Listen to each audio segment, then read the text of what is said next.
السلام علیکم ورحمۃ اللہ وبرکاتہ نحمده ونصلي ونسلم على حبیبہ الکریم اما بعد فاعوذ باللہ من الشیطان الرجیم بسم اللہ الرحمن الرحیم عن البراء بن عازب رضی اللہ تعالی عنہ قال امرنا النبی صلی اللہ تعالی علیہ وسلم بسبع ونهانا عن سبع امرنا باتباع الجنائز وعيادة المريض وإجابة الداعي والنصر المظلوم وإبرار القسم ورد السلام وتشميت العاطس ونهانا عن آنية الفضة وخاتم الذهب والحرير والديباج والقسي والاستبرق صدق رسولنا صلی اللہ تعالی وسلم۔ حضرات گرامی، حدیث مبارکہ کا ترجمہ اور اس کی تشریح سماعت فرمانے سے قبل حصول برکت کے لیے ایک مرتبہ بارگاہ رسالت مآب صلی اللہ علیہ وسلم میں درود شریف کا نذرانہ پیش کر لیں۔ پڑھیں اللہم صلی وسلم علی سیدنا مولانا محمد معین الجود والکرم وعلی آلہ واصحابہ وبارک وسلم صلاۃ و سلام علیک یا رسول اللہ صلاۃ و سلام علیک یا حبیب اللہ۔ یہ جو حدیث اللہ کے رسول سرکار دو عالم صلی اللہ علیہ وسلم کا فرمان ہے، ابھی میں نے آپ کے سامنے پیش کیا، صحیح بخاری شریف کی حدیث ہے، اور اس حدیث پاک میں کچھ اہم چیزوں کا حکم فرمایا اللہ کے رسول صلی اللہ علیہ وسلم نے، اور کچھ چیزوں سے منع فرمایا۔ پہلی بات تو یہ ہمیں اپنے ذہن میں رکھنا ہے کہ اللہ تعالیٰ کا فرمان ہے ما آتاکم الرسول فخذوہ وما نہاکم عنہ فانتہوا۔ رسول پاک صلی اللہ علیہ وسلم جو تمہیں دیں اسے لے لو، یعنی جس چیز کا حکم دیں اس پہ فوراً عمل پیرا ہو جاؤ، اور جس چیز سے منع کریں اس سے رک جاؤ۔ جس چیز کو اللہ کے رسول صلی اللہ علیہ وسلم نے فرما دیا کہ یہ مت کرو، منع فرما دیا، تو اللہ نے بھی فرمایا کہ اس سے باز آ جاؤ۔ وما نہاکم عنہ فانتہوا، فوراً اس سے رک جاؤ، باز آ جاؤ۔ تو اب اللہ کے رسول سرکار دو عالم صلی اللہ علیہ وسلم کا یہ فرمان، جس میں کچھ چیزوں کا حضور نے حکم دیا ہے اور کچھ چیزوں سے منع فرمایا ہے، وہ چیزیں آپ کے سامنے میں پیش کر رہا ہوں۔ حضرت امام بخاری رحمۃ اللہ علیہ نے یہ روایت بیان کی حضرت براء ابن عازب رضی اللہ عنہ سے۔ یہ براء ابن عازب صحابی رسول ہیں۔ وہ عرض کرتے ہیں کہ ہمارا نبی صلی اللہ تعالی علیہ وسلم بسبع، حضور نبی کریم صلی اللہ علیہ وسلم نے ہمیں 7 چیزوں کا حکم دیا۔ سبع یعنی 7 چیزوں کا حکم فرمایا، وَنَهَانَا عَنْ سَبْعٍ، اور 7 چیزوں سے منع فرمایا۔ امرنا بِاتِّبَاعِ الْجَنَائِزِ، جنازوں کے پیچھے چلنے کا حکم فرمایا، یعنی اگر کسی مسلمان کا انتقال ہو جائے تو اس کی نماز جنازہ کے لیے یا اس کے جنازہ کے پیچھے چلنا، یعنی قبرستان تک جب جنازہ جا رہا ہو تو جنازے کے پیچھے چلنا، یہ بھی سنت رسول اللہ ہے صلی اللہ علیہ وسلم، اور اللہ کے رسول صلی اللہ علیہ وسلم کا حکم بھی ہے، اور یہ حقوق مسلم میں سے، یعنی ہر مسلمان کا ایک مسلمان پر حق بھی ہے، تو اس میں سے یہ حقوق میں سے بھی ایک حق ہے کہ اگر کسی مسلمان کا جنازہ ہو تو اس کی اتباع کریں، یعنی اس کے پیچھے چلے قبرستان تک، اور اگر دفن تک وہاں رکے رہے تب تو ڈبل دوہرا اجر ہے، اور اگر نماز جنازہ پڑھ کر کے واپس ہو گیا تو اسے اجر ہے، ثواب ہے۔ اس میں ایک چیز یہ خیال رکھنی ہے کہ ہر جنازہ جو بھی وہ مسلمان ہو، اس مسلمان سنی صحیح العقیدہ کی نماز جنازہ پڑھنا یا اس کے جنازے میں شریک ہونا یا جنازے کے پیچھے چلنا، یہ حکم رسول اللہ صلی اللہ علیہ وسلم ہے، کیونکہ اور دوسری حدیثوں سے ان کے جنازے کے پیچھے چلنے سے حضور نے منع فرمایا کہ جن کا ایمان ہی ختم ہو گیا یا جن کا عقیدہ خراب ہو گیا۔ دوسری چیز وعیادۃ المریض، بیمار کی عیادت کرنا، بیمار پرسی کرنا۔ جیسے کہ اگر کوئی اپنا مسلمان بھائی ہے، بیمار ہو گیا، ہاسپٹلائز ہے یا گھر میں ہی ہے، تو اس کی بیمار پرسی کے لیے جانا، یہ بھی سنت رسول اللہ ہے۔ بہت سارے لوگ اس کو جانتے ہی نہیں ہیں، آج کل تو معاملہ صرف یہ ہو گیا ہے کہ موقع ملے تو چلیں گے، تو یہ سنت رسول اللہ سمجھ کر کے یہ بیمار پرسی کے لیے جانا، یہ سنت رسول اللہ صلی اللہ علیہ وسلم بھی ہے، اور اس پر بھی اجر و ثواب ہے، یہ بھی ایک نیکی ہے۔ اس میں اس بیمار کو ایک تسلی بھی ہو جاتی ہے کہ فلاں صاحب آئے، دیکھنے کے لیے آئے، خاص طور پر رشتہ دار ہے، پڑوسی ہے، یا خونی رشتہ ہے، تو اس میں تو جانا ہی چاہیے۔ ہاں اگر دور کی پہچان ہے، موقع ملے چلے جائیں، لیکن اگر کسی وجہ سے موقع نہ مل سکا تو فون کے ذریعے بیمار پرسی کر لے، کیونکہ آج کل یہ بھی ایک طریقہ ہے بیمار پرسی کا کہ وہاں تک پہنچ نہیں پا رہے ہیں، مصروفیات زیادہ ہیں، وقت نہیں مل پا رہا ہے، تو کم از کم فون کے ذریعے ان سے بیمار پرسی کر لیں، تو یہ بھی ایک طرح سے بیمار پرسی کی سنت ادا ہو جائے گی۔ تیسری چیز وہ اجابت الداعی، اگر کسی مسلمان بھائی نے دعوت دی تو اس کی دعوت کو قبول کرنا، یہ بھی سنت رسول اللہ ہے۔ حضور صلی اللہ علیہ وسلم کا یہ حکم ہے کہ اگر کسی مسلمان بھائی نے آپ کو دعوت دی تو دعوت کو رد نہ کرو بلکہ دعوت قبول کرو، کیونکہ دعوت قبول کرنے میں اس کا دل رکھنا اور خاص طور پر اللہ کے حبیب سرکار دو عالم صلی اللہ علیہ وسلم کی سنت پر عمل بھی ہے۔ ہاں اگر کوئی ایسی رکاوٹ ہے، رکاوٹ کا مطلب یہ ہے کہ ہم کو پورے یقین کے ساتھ یہ معلوم ہے، یعنی پورے وثوق اور اعتماد یقین کے ساتھ اگر یہ معلوم ہے کہ اس کی آمدنی مکمل حرام کی آمدنی ہے، تو پھر اس کی دعوت قبول کرنے سے باز آ جائیں، کوئی ہیلا بہانے سے ٹال دیں۔ لیکن اگر ایسا کوئی یقین نہیں ہے، بلکہ مسلمان سنی صحیح العقیدہ ہے، کاروبار بھی اس کا جائز ہی ہے، اور کوئی ایسی صورت نظر نہیں آ رہی جس میں حرام ہونے کی وجہ ہو، تو اس کی دعوت کو نہ ٹھکرایا جائے۔ ہاں اگر کسی سبب سے نہیں جا پا رہے ہیں، کہ جیسے کہ اس وقت میں نہیں حاضر ہوں، یا میں کہیں دوسری جگہ مدعو ہوں، یا کسی دوسرے کام میں مصروف ہوں، تو معذرت پیش کر سکتے ہیں، لیکن بلا عذر بغیر کسی وجہ کے دعوت کو ٹھکرانا نہیں چاہیے، بلکہ دعوت قبول کر لینا چاہیے۔ اس سلسلے میں بزرگان دین ایک قول یہ فرماتے ہیں کہ دعوت قبول کر لینا یہ بھی سنت، جائیں نہ جائیں یہ الگ بات ہے، لیکن قبول کر لیں تو ان کو تسلی تو ہو جائے گی کہ ہاں آپ کی ہم نے دعوت قبول کر لی۔ اب کسی سبب سے نہیں جا پا رہے ہیں تو ان کو اطلاع کر دیں کہ میں کسی وجہ سے یا اپنی کسی مصروفیت کی وجہ سے، کام کی وجہ سے نہیں آ پا رہا ہوں، میں معذرت چاہتا ہوں، تو یہ ایک طرح سے سنت رسول اللہ پر عمل بھی ہو جائے گا۔ چوتھی چیز وہ نصر المظلوم، مظلوم کی مدد کرنا، یعنی اگر کسی کے اوپر ظلم ہو رہا ہے تو اس کے ظلم کو دفع کرنا اور ظالم کو روکنا، مظلوم کی مدد کرنا، یہ سنت رسول اللہ صلی اللہ علیہ وسلم۔ اب کس طریقے سے ظلم ہو رہا ہے اس کو ہمیں جاننا ضروری ہے، کہ اگر کوئی بے وجہ کسی پر ظلم کر رہا ہے، تکلیف پہنچا رہا ہے اور اس کو ستا رہا ہے، اور ہم اپنی زبان سے اسے روک سکتے ہیں، تو ظالم کو ظلم سے روکنا ہی یہ مظلوم کی مدد ہے۔ ظالم کو ظلم سے روکنا یہ مظلوم کی مدد ہو گئی، کہ ہم نے اس کو روک دیا تو اب اس کے اوپر وہ ظلم نہیں کرے گا، تو ایک طرح سے اس کی مدد ہو گئی۔ مظلوم کی ایک مدد یہ بھی ہے کہ ظالم نے ظلم کر دیا، ظلم کی چکی میں پس گیا، اب وہ ظالم تو اپنی جگہ چلا گیا، مظلوم جس کے اوپر ظلم ہوا ہے اب وہ بے سہارا ہو گیا، پریشان حال ہے، تو ایسی صورت میں اس کی پریشانی کو دور کرنا یہ بھی مظلوم کی مدد ہے۔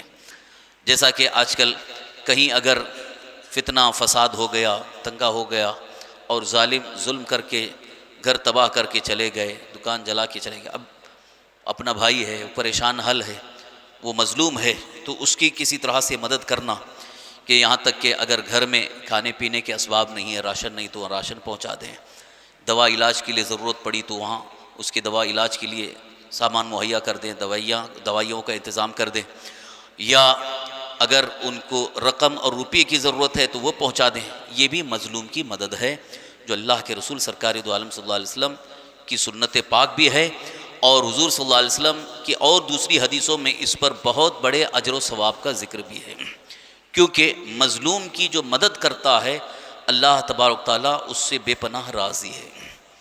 یہ اللہ تعالیٰ کی رضا اور خوشنودی کا بہت عظیم کام ہے، یہ ایک بہت بڑی نیکی ہے، مظلوم کی مدد کرنا۔ وہ ابرار القسم، پانچویں چیز ہے قسم کو پوری کرنا، یعنی اگر کسی چیز کی قسم کھا لیا، ناجائز چیز پر تو قسم کھانا ہی نہیں. ناجائز چیز پر قسم کھانا مطلب یعنی جو جائز حلال ہے اس کو نہ کرنے کی قسم کھانا یہ بالکل ناجائز ہے. کہ جیسے کہ اگر کوئی یہ کہے کہ میں قسم خدا کہ میں پانی نہیں پیوں گا تو یہ تو قسم بیکار ہے. یہ اس طرح کی قسم نہیں ہونی چاہیے. کسی مسلمان بھائی سے بات نہ کرنے کی قسم کھائی کہ میں بات ہی نہیں کروں گا، یہ بھی ناجائز ہے. کیونکہ 3 دن سے زیادہ بات چھوڑ کر کے رہنا یہ گناہ ہے، اور اللہ کے رسول سرکار دو عالم صلی اللہ علیہ وسلم نے اس پر سخت وعید فرمائی. تو اس پر بھی قسم نہ کھائے. اگر کوئی غلط چیز کر رہا تھا یا کرنے کا ارادہ تھا اور اس پر قسم کھا لیا کہ میں یہ ہرگز نہیں کروں گا، جیسے کہ اگر کسی نے یہ قسم کھا لی کہ میں قسم خدا کی میں نشہ کبھی نہیں کروں گا، تو یہ قسم اچھی ہے اور وہ قسم پوری کرے. یعنی اب اس قسم پر قائم رہے، اس پر ڈٹا رہے کہ میں نے قسم کھا لیا ہے لہٰذا اب یہ کبھی نہیں کروں گا. اس طرح کسی بھی گناہ، کسی بھی برائی، کسی بھی ناجائز اور خلاف شرع چیز پر قسم کھا لینا کہ میں یہ نہیں کروں گا اور اس پر قائم رہنا، یہ قسم پوری کرنا ہے. یا اگر کسی اچھی چیز کے کرنے کی قسم کھائی تو وہ قسم پوری کرے.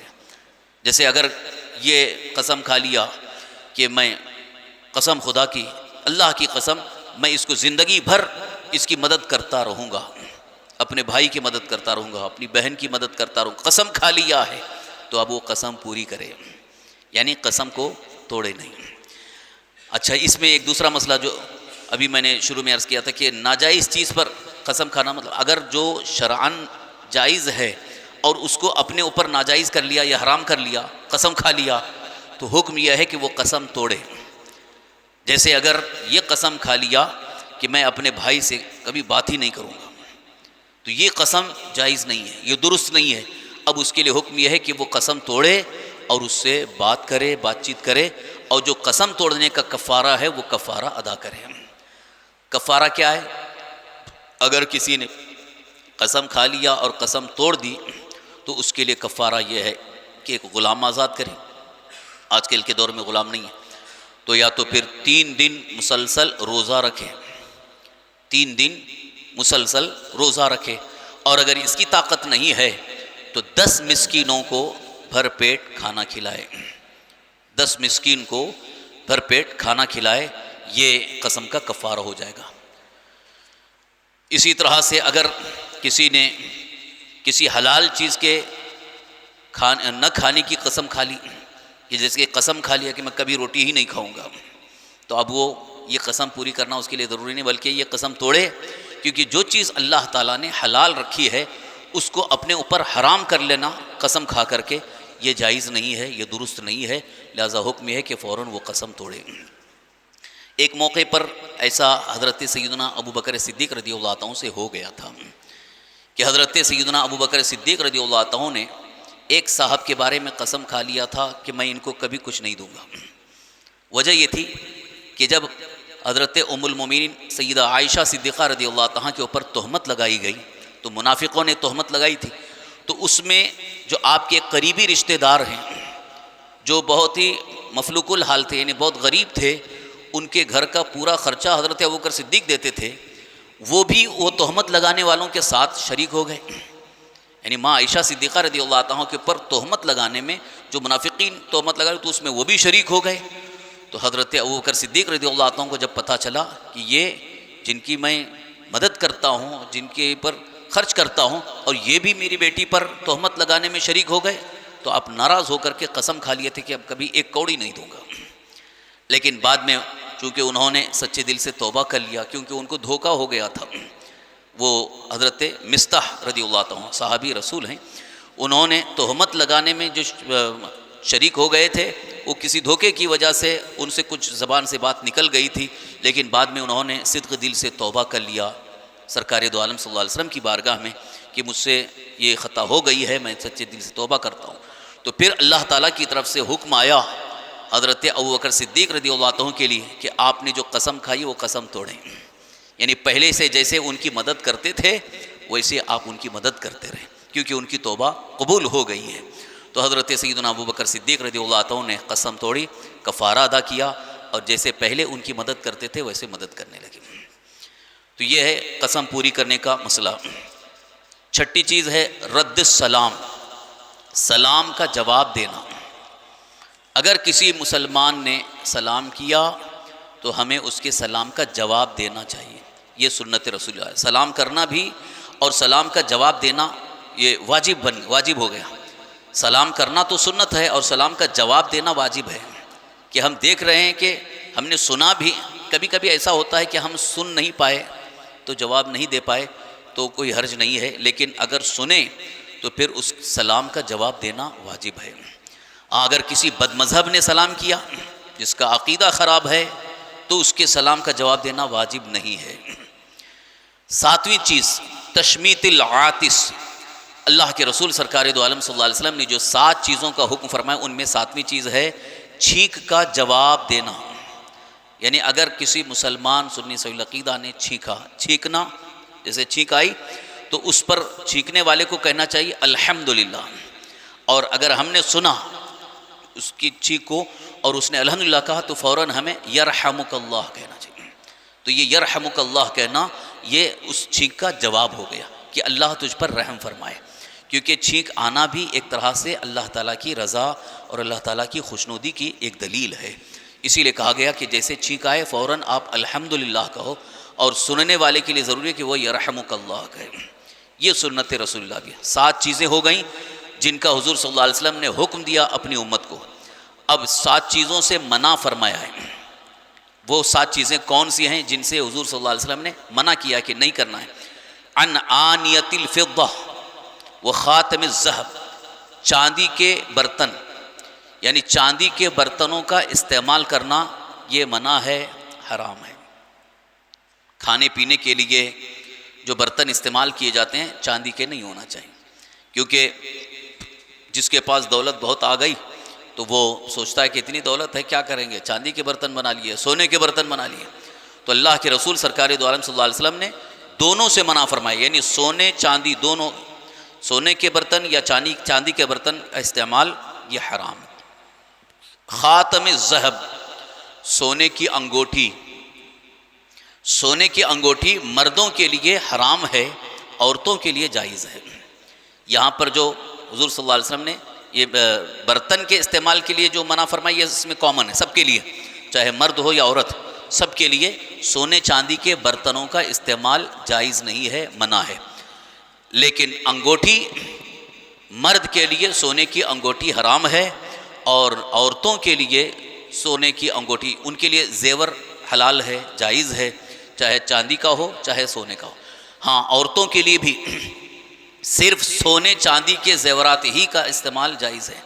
سونے چاندی کے علاوہ دوسری دھات کا زیور پہننا ان کے لیے بھی حرام ہے، اور اس کو پہن کر کے نماز پڑھیں گے تو نماز مکروہ تحریمی واجب الاعادہ ہوگی. اس لیے عورتوں کو بھی یہ مسئلہ بتا دیا جائے کہ زیور اگر انہیں پہننا ہے، جیسے چوڑی ہے، کان کی بالی ہے اور پازیب ہیں، یہ سب جو زیور عام طور پر پہنے جاتے ہیں وہ یا تو سونے کا ہو یا چاندی کا ہو. اس کے علاوہ دوسری دھات کا ان کے لیے بھی جائز نہیں. اور مردوں کے لیے تو صرف اور صرف چاندی کی انگوٹھی، وہ بھی 4.5 گرام تک ہو، اس کی اجازت ہے، جائز ہے، حلال ہے، پہن سکتے ہیں. اور اس کے علاوہ پھر کسی بھی دھات کی تو پہن ہی نہیں سکتے اور سونے کی بھی نہیں پہن سکتے. یہ آج کل بہت سارے نوجوانوں میں ایک فیشن بنا ہوا ہے، رواج بن گیا ہے، سونے کی انگوٹھی پہنتے ہیں. حالانکہ یہ غیر مسلموں میں رائج ہے کہ جن کے پاس زیادہ پیسہ ہے وہ سونے کی انگوٹھیاں پہنتے ہیں. تو ان کا دیکھا دیکھی بہت سارے مسلمان نوجوان بھی وہ سونے کی انگوٹھی پہننے لگے ہیں. تو یہ سخت حرام ہے. اور شادی کے موقع پر، منگنی کے موقع پر جو دلہن کے گھر سے دولہا کو انگوٹھی دی جاتی ہے، اکثر یہ بھی دیکھا گیا کہ سونے کی انگوٹھی دیتے ہیں، پہنا دیتے ہیں. حالانکہ سونے کی انگوٹھی انہیں نہیں پہنانا چاہیے، اور دولہا کو چاہیے کہ وہ منع کرے کہ میں سونے کی انگوٹھی نہیں پہنوں گا. کیونکہ اس سلسلے میں اور دوسری حدیثیں ہیں جن میں صراحتاً حضور صلی اللہ علیہ وسلم نے فرمایا کہ یہ دنیا میں مردوں کے لیے حرام ہے، اور مردوں کے لیے یہ سونے کا زیور جو ہے وہ جنت میں پہنایا جائے گا، اور جو دنیا میں پہن لے گا تو پھر وہ جنت کے اس عظیم نعمت سے محروم ہو جائے گا. اس لیے ان کو سختی کے ساتھ منع فرمایا اللہ کے رسول صلی اللہ علیہ وسلم نے. ایک حدیث پاک سن لیں اس سلسلے میں.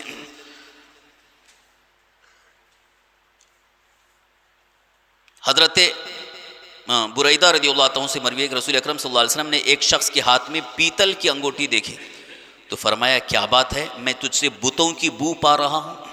یعنی ایک شخص جو ہے پیتل کی انگوٹھی پہن کے آئے تو حضور صلی اللہ علیہ وسلم نے فرمایا کہ تمہارے پاس سے بتوں کی بو آ رہی ہے.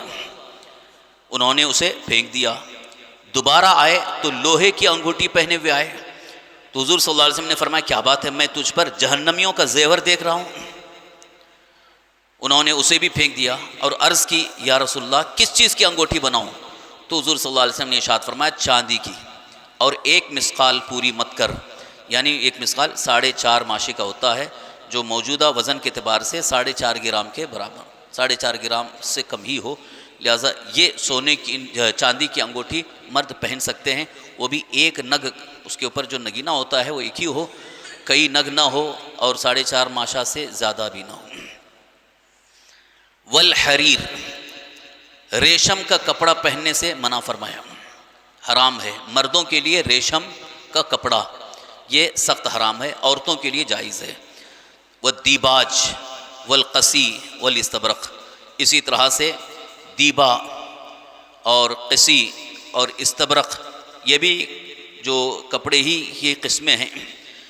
اس سلسلے میں جو محدثین نے تشریح کی ہے وہ فرماتے ہیں ریشمی کپڑا جس کا تانا بانا دونوں ریشم ہو، یا بانا ریشم تانا سوت کا ہو، اون وغیرہ ہو، اس کا پہننا مردوں کو حرام ہے، عورتوں کے لیے حلال ہے. اور جس کا بانا سوت وغیرہ ہو اور تانا ریشم ہو وہ مردوں کو بھی جائز ہے. ریشم سے یہاں مراد وہ ریشم ہے جو کیڑے سے پیدا ہوتا ہے. آج کل جو سلک کے بہت قسم کے کپڑے نکلے یہ اس ریشم سے نہیں بنتے، بلکہ وہ کسی درخت کی چھال یا گوند وغیرہ کے دھاگے سے بنتے ہیں، وہ مرد عورت دونوں کو جائز ہیں. دیبا، استبرق، قسی یہ سب ریشمی کپڑوں کی قسمیں ہیں، نام ہی ہیں، یعنی ریشم ہی کے قسم میں سے یہ بھی ہے دیبا، قسی اور استبرق. جس طرح کہ ایک ہائی کوالٹی کا ہے، اس میں درمیانی ہے، اس سے کچھ کم درجے کا ہے. تو بہرحال ریشم کا ہے تو وہ مردوں کے لیے بالکل حرام ہے. یہ 7 چیزوں کا ذکر ہوا جس میں اللہ کے رسول سرکار دو عالم صلی اللہ علیہ وسلم نے منع فرمایا. ان میں تو خاص طور پر یہ پہننے اور استعمال کی چیزیں ہیں، یعنی کھانے پینے کے برتن جو ہے وہ اس کے نہیں ہونا چاہیے، سونے چاندی کے نہیں ہونا چاہیے. باقی اور دوسرے جیسے کہ الومینیم کا استعمال کیا جا رہا ہے اور چینی کے پلیٹ ہیں یہ استعمال کیا. سب سے بہتر تو ہے مٹی کے پلیٹ ہو، مٹی کے برتن ہوں، لیکن آج کل یہ اس کا رواج بالکل ختم ہو گیا. حالانکہ ابھی بھی ملتے ہیں، کہیں کہیں مل جاتے ہیں، اگر مل جائیں تو بہتر وہی ہے. ابھی جدید ریسرچ بھی یہی بتا رہی ہے، بہت سارے حکیموں نے کہا کہ دوسرے دھات کے برتنوں میں کھانے بنانے اور اس میں کھانے سے بہت ساری بیماریاں وجود میں آ رہی ہیں. یہ موجودہ ریسرچ ہے. اور مٹی کے برتن میں کھانے بنانے یا اس کے کھانے میں یہ وہ بیماریاں نہیں ہیں، یہ ان کی ریسرچ ہے. لیکن ہمارا یہ کہنا ہے کہ مٹی کے برتن تو اللہ کے رسول صلی اللہ علیہ وسلم کی سنت پاک بھی ہے. اگر آج کے دور میں بھی میسر ہوں، مل جاتے ہیں، تو بہتر تو یہی ہے کہ مٹی کے برتنوں میں کھانا کھایا جائے. اس میں ایک سب سے خاص وجہ اس کی یہ ہے کہ اس میں عاجزی انکساری ظاہر ہوتی ہے، اور بندہ جتنے عاجزی انکساری کے ساتھ رہتا ہے اللہ تعالیٰ اتنی ہی اسے عزت کا مقام عطا فرماتا ہے. اور جس کے اندر تکبر زیادہ ہوتا ہے، کبر، غرور، گھمنڈ، تکبر، یہ سونے چاندی کے برتنوں کو منع کرنے کی وجہ یہی ہے کہ اس سے تکبر پیدا ہوتا ہے، غرور اور گھمنڈ پیدا ہوتا ہے کہ آدمی سوچتا ہے کہ میں تو سونے کے برتن میں کھا رہا ہوں. تو اس وجہ سے وہ منع ہے. اور اس کے مقابل میں مٹی کے برتنوں میں عاجزی انکساری ظاہر ہے، اور انسان بھی مٹی کا بنا ہوا ہے اور جانا بھی مٹی کے اندر ہی ہے. تو مٹی کے برتنوں میں کھانے میں زیادہ بہتری ہے، سنت رسول اللہ پر عمل بھی ہے. اور ایک روایت یہ بھی ہے کہ جن گھروں میں مٹی کے برتنوں میں کھایا جاتا ہے فرشتے اس گھر کی زیارت کے لیے آتے ہیں. یہ ان کے لیے بڑی خوش نصیبی کی بات ہے. لہٰذا ہم سب کو اللہ کے حبیب حضور سرور کائنات صلی اللہ علیہ وسلم کے بتائے ہوئے احکام پر عمل کرنا چاہیے. یعنی جن چیزوں کو کرنے کا حکم فرمایا اس پر عمل کریں، اور جن چیزوں کو منع فرمایا اس سے ہمیشہ کے لیے باز آ جائیں. اگر لا علمی میں کر رہے تھے تو چھوڑ دیں، جیسا کہ بہت سارے لوگ جو سونے کی چین یا سونے کی انگوٹھی پہن رہے تھے تو اب وہ بالکل ہی نکال دیں اور اپنے گھر کی خواتین کو، اپنی بہن کو، امی کو یا گھر کی جو خواتین ہیں ان کو دے دیں، وہ زیادہ بہتر ہے۔ اور خود جو ہے اگر پہننے کا شوق بھی ہے تو صرف چاندی کی انگوٹھی، وہ بھی 4.5 گرام تک ہو، اس کی اجازت ہے۔ اللہ تعالی ہم سب کو سنت مصطفیٰ پر عمل کی توفیق عطا فرمائے۔ یا الہ العالمین یا رحم الراحمین یا ذی الجلال والاکرام یا بدیع السماوات والارض، یا اللہ اپنے حبیب پاک صاحب الاولاق صلی اللہ تعالی علیہ وآلہ وسلم کے صدقے طویل ہم سب کی مغفرت فرما۔ یا اللہ ہمارے صغیرہ کبیرہ تمام گناہوں کو معاف فرما۔ یا اللہ ہماری خطاؤں کو معاف فرما۔ یا اللہ ہمیں ہر گناہ ہر برائی سے محفوظ فرما۔ شریعت مطہرہ کے تمام احکام پر عمل کی ہمیں توفیق عطا فرما۔ یا اللہ ہمارے دلوں میں تیرے اور حبیب صلی اللہ علیہ وسلم کی سچی محبت پیدا فرما دے، عشق رسول عطا فرما، عشق رسول میں زندگی گزارنے کی توفیق اور سلیقہ عطا فرما۔ یا الہ العالمین یا رحم الراحمین اپنے محبوب بندوں کے صدقے میں ہم سب کی تمام پریشانیوں کو دور فرما۔ یا اللہ ہماری تمام مشکلات آسان فرما، تمام مصیبتوں کو دور فرما۔ یا الہ العالمین یا رحم الراحمین ہم میں جو بھی بیمار ہیں انہیں شفائے کاملہ عاجلہ، صحت و عافیت و تندرستی عطا فرما۔ یا اللہ ہمیں ہر بیماری سے نجات عطا فرما۔ یا الہ العالمین یا رحم الراحمین ہماری روزی میں، رزق حلال میں، روزگار میں، کاروبار میں، تجارت میں، عمر میں خیر و برکت عطا فرما۔ یا اللہ ہمیں دشمنوں کے شر سے، حاسدین کے حسد سے محفوظ فرما۔ ہر طرح کے شر، فساد اور فتنوں سے ہم سب کی حفاظت فرما۔ یا الہ العالمین یا رحم الراحمین ہمارے تمام مساجد، مدارس، خانقاہوں، درگاہوں کی حفاظت فرما۔ ظالموں کے ظلم سے، دہشت گردوں کی دہشت گردی سے محفوظ فرما۔ تمام ظالموں، دہشت گردوں، فرقہ پرستوں کو صفحہ ہستی سے مٹا دے۔ یا اللہ ان کے منصوبوں کو خاک میں ملا دے۔ یا الہ العالمین یا رحم الراحمین فضل فرما، کرم فرما، رحم فرما، اسلام اور مسلمانوں کی مدد فرما۔ یا اللہ اسلام اور مسلمانوں کی مدد فرما۔ یا اللہ ہم سب پر کرم کی نظر فرما، ہمیں دنیا اور آخرت کی خیر اور بھلائی عطا فرما۔ یا اللہ ہمیں قبر کے عذاب سے، جہنم کے عذاب سے محفوظ فرما۔ یا اللہ ہمیں آخری سانس تک ایمان پر زندہ رکھ، ایمان ہی پر خاتمہ نصیب فرما۔ اللہم ربنا آتنا فی الدنیا حسنة وفی الآخرة حسنة وقنا عذاب النار۔ اللہم ربنا تقبل منا انک انت السمیع العلیم وتب علینا انک انت التواب الرحیم۔ قال اللہ تبارک وتعالی فی شان حبیبہ الکریم ان اللہ وملائکتہ یصلون علی النبی یا ایہا الذین آمنوا صلوا علیہ وسلموا تسلیما۔ اللہم صلی وسلم علی سیدنا مولانا محمد معین الجود والکرم وعلی آلہ واصحابہ وبارک وسلم صلاة وسلام علیک یا رسول اللہ صلی اللہ تعالی علیہ وسلم۔